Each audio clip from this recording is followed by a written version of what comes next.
जय माता दी। दुर्गा सप्तशती अध्याय 12वां। देवी के चरित्रों के पाठ का महात्म्य।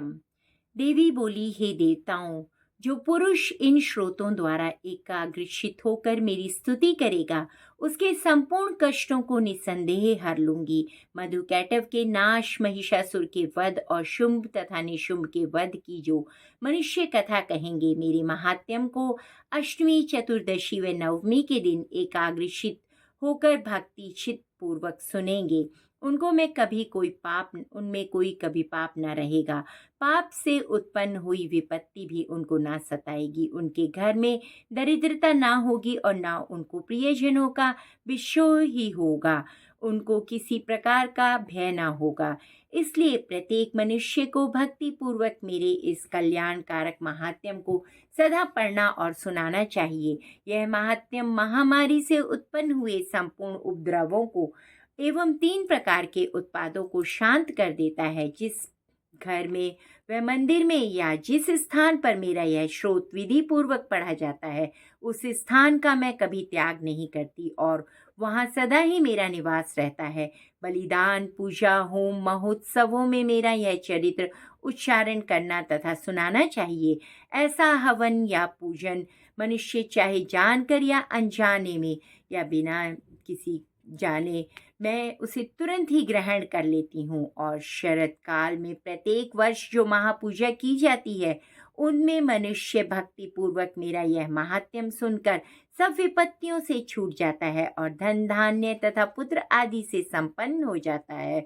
और मेरे इस महात्म्य व कथाओं को सुनकर मनुष्य युद्ध में निर्भय हो जाता है और महात्म्य के श्रवण करने वाले के शत्रुओं का नष्ट हो जाते हैं तथा कल्याण की प्राप्ति होती है और उनका कुल आनंदित हो जाता है। सब कष्ट शांत हो जाते हैं तथा भयंकर स्वप्न दिखाई देना और घरेलू दुख इत्यादि सब मिट जाते हैं। बाल ग्रहों में ग्रसित बालकों के लिए यह मेरा महात्म्य परम शांति देने वाला है। मनुष्यों में फूट पड़ने पर यह भली भांति मित्रता करवाने वाला है। मेरा यह महात्म्य मनुष्यों को मेरी जैसी सामर्थ्य की प्राप्ति करवाने वाला है। पशु, पुष्प, अर्घ्य, धूप, गंध, दीपक आदि सामग्रियों द्वारा पूजन करने से, ब्राह्मणों को भोजन करा के, हवन करके, प्रतिदिन अभिषेक करके, नाना प्रकार के भोगों को अर्पण करके और प्रत्येक वर्ष दान इत्यादि करके जो मेरी आराधना की जाती है, उससे मैं जैसी प्रसन्न हो जाती हूँ, वैसी ही प्रसन्न मैं इस चरित्र के सुनने से हो जाती हूँ। यह महात्म्य श्रवण करने पर पापों को हर लेता है तथा आरोग्य प्रदान करता है। मेरे प्रादुर्भाव का कीर्तन दुष्ट प्राणियों से रक्षा करने वाला है, युद्ध में दुष्ट दैत्यों का संहार करने वाला है। इसके सुनने से मनुष्य को शत्रुओं का भय नहीं रहता। ही देवताओं, तुमने जो स्तुति की है अथवा ब्रह्मा जी ने जो मेरी स्तुति की है, वह मनुष्य को कल्याणमयी बुद्धि प्रदान करने वाली है।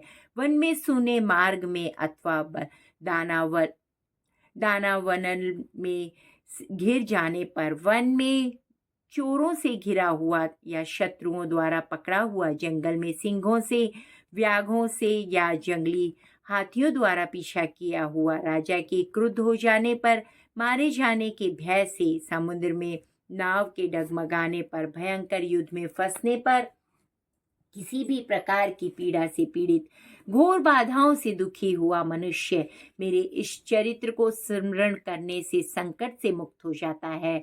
मेरे प्रभाव से सिंह, चोर या शत्रु इत्यादि दूर भाग जाते हैं, पास नहीं आते। महर्षि ने कहा, प्रचंड पराक्रम वाली देवी भगवती चंडी का यूं कहने के पश्चात सब देवताओं के देखते ही देखते अंतर्ध्यान हो गईं और संपूर्ण देवता अपने शत्रुओं के मारे जाने पर पहले की तरह यज्ञ भाग का उपभोग करने लगे और अपने अधिकार से प्राप्त हो गए तथा युद्ध अधिकार से फिर से प्राप्त हो गए उन्हें। युद्ध में देवताओं के शत्रुओं शुंभ व निशुंभ के देवी के हाथों मारे जाने पर बाकी बचे हुए राक्षस पाताल को चले गए।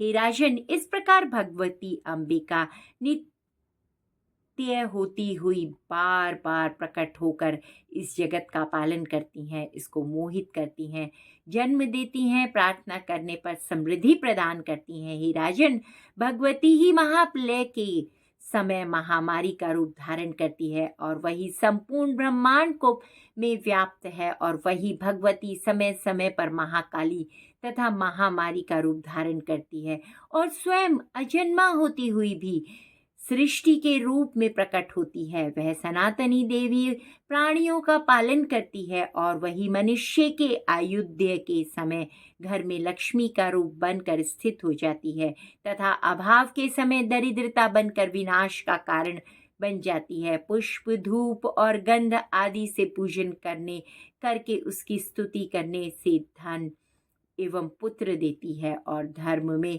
शुद्ध बुद्धि प्रदान करती है। धन्यवाद।